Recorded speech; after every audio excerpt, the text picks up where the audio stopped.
কোরবানির ঈদের নামাজ পড়ার সঠিক নিয়ম এই ভিডিওটি ঈদের নামাজে যাওয়ার পূর্বে অবশ্যই একবার দেখে নেবেন। ইনশাআল্লাহ নামাজের মধ্যে কোনো প্যাচ লাগবে না, আমি সুন্দরভাবে বুঝিয়ে দিব ইনশাআল্লাহ। আপনি যখন ইমাম সাহেবের সাথে ঈদের নামাজ পড়ার জন্য ঈদগাহে যাবেন, তখন ইমাম সাহেব সর্বপ্রথম আল্লাহু আকবার বলে হাত বাঁধবেন, আপনিও হাত বাঁধবেন। তারপরে ইমাম সাহেব সানা পড়বেন। সানা পড়ার পর অতিরিক্ত 3টি তাকবীর দিবেন।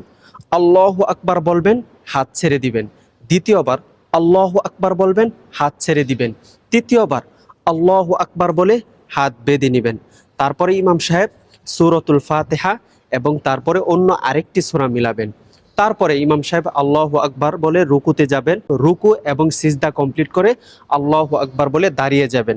দ্বিতীয় রাকাতে দাঁড়ানোর পর ইমাম সাহেব সূরাতুল ফাতিহা এবং অন্য আরও একটি সূরা মিলাবেন। মিলানোর পরে রুকুতে যাওয়ার পূর্বে অতিরিক্ত 3টা তাকবীর